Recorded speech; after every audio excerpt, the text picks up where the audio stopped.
Eu quero falar sobre algo que talvez você já tenha até ouvido, mas hoje eu quero te lembrar de algumas coisas. Deus diz a Israel assim: Jeremias, diga ao povo que eu sei quais pensamentos eu tenho a respeito deles. O salmista vai dizer quão preciosos são seus pensamentos ao meu respeito e como Deus acha incrível aquilo que ele criou. O homem não é só uma criação de Deus, o homem é bem mais do que isso. Deus olha para o homem como um amigo.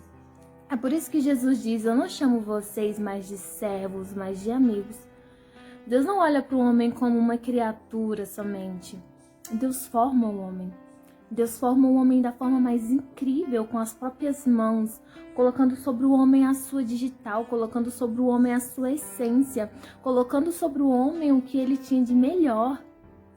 Se você for ver todo o retrato da criação, você vai perceber que Deus é detalhista em tudo, Deus é detalhista em tudo, mas quando ele cria o homem, quando ele cria a mulher, ele passa dos detalhes somente. Ele se faz presente, ele faz com que a criação seja algo íntimo e pessoal dele e da sua criatura. É por isso que eu imagino Deus formando o homem acompanhado do Filho e do Espírito Santo, soprando sobre o homem espírito de vida. Eu imagino a Trindade observando o que está sendo gerado a partir do momento em que Deus está desenhando o homem. Deus faz muito mais do que ordenar que o espírito de vida entre no homem. Deus sopra sobre o homem o espírito de vida. Deus cria o homem com as suas mãos. Deus pega o barro, Deus monta o homem. Você não é um erro. Nada até aqui foi um erro. Até o momento em que o homem erra, até o momento em que o homem cai, em que Deus poderia não ter feito absolutamente nada, ter deixado as coisas como eram. Deus não erra quando cria o plano perfeito da salvação em Jesus Cristo para resgatar a sua criação criada pelas suas próprias mãos. É por isso que a expressão "você não é um erro" cabe tão bem aqui. Porque você não é um erro. Mesmo que você tenha cometido alguns deslizes, mesmo que você tenha cometido algumas falhas, você não é um erro. Você ainda continua sendo preciosidade, você ainda continua sendo como um diadema real nas mãos do Senhor. Você continua sendo precioso, você continua sendo precioso porque quem te fez não erra, porque quem te fez não comete erros, porque quem te escolheu não costuma errar. É por isso que nós precisamos entender que as situações das nossas vidas em que fazem a gente parecer, fazem a gente sentir como um erro, porque a gente erra, porque a gente tropeça, porque a gente escolhe errado, porque a gente vivencia situações erradas, não podem anular aquilo que a criação de Deus em nós já fez. Deus colocou sobre você a sua essência, Deus colocou sobre você o seu DNA. E quando eu digo o seu DNA é porque Deus faz questão de trazer você para perto, colocando em você a sua imagem, a sua semelhança. Você não é um erro. Você nunca foi um erro. Por mais que você vivencie situações erradas, é porque a sua natureza é errônea.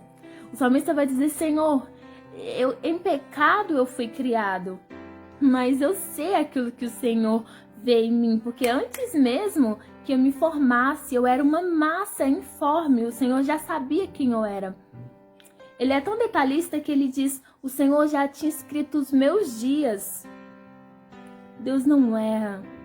Tudo isso que tem acontecido, tudo isso que talvez aconteceu até aqui, não fugiu do controle daquele que não comete erros.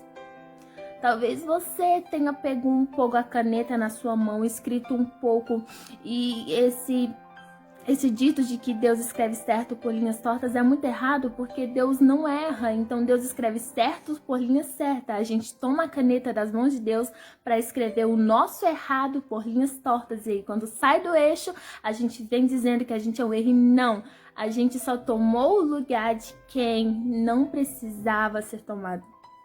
Você precisa entender que você vai começar a se ver como certo, como algo que nasceu para dar certo, quando você entender quem você é em Deus e quando você entender aquilo que Ele já fez por você. Quando você entender aquilo que Ele sonhou e projetou para você. Milena, Deus sonha? Não, Deus não dorme, na verdade. Mas Deus cria expectativas naquilo que Ele projetou em mim e em você. Deus não criou a Milena para ser só mais uma. Deus não criou você para ser só mais uma. Então não é que Deus durma para sonhar. É que Deus cria expectativa naquilo que Ele gerou em mim e nada mais, nada menos do que a sua essência foi gerada em mim. Já que Deus colocou em mim a sua essência, porque Ele não vai criar expectativas na criação dele, naquilo que é dele, porque eu sou dele, ele é meu. E aquilo que nós temos juntos gera expectativas no céu, daquilo que eu posso sim fazer mediante a todo o investimento que ele me deu. Um dia Deus me disse algo que eu nunca me esqueci. Deus me disse: Milena, eu investi pesado em você, você precisa retornar esse investimento. O que Deus está dizendo para você hoje é: eu investi em você. Se eu tivesse visto que você era um erro, eu não tinha investido. Nenhum investidor vai investir em algo que ele sabe que não vai ter retorno. Deus investiu em você porque ele sabe que você é capaz o suficiente. Você não é um erro, você não é o seu erro. Você é aquilo que Deus projetou em você e sim, Deus cria expectativas para você e em você, porque Ele colocou em você a sua essência. Por isso que você não é um erro, porque você foi criado pelas mãos do próprio Deus, tá bom?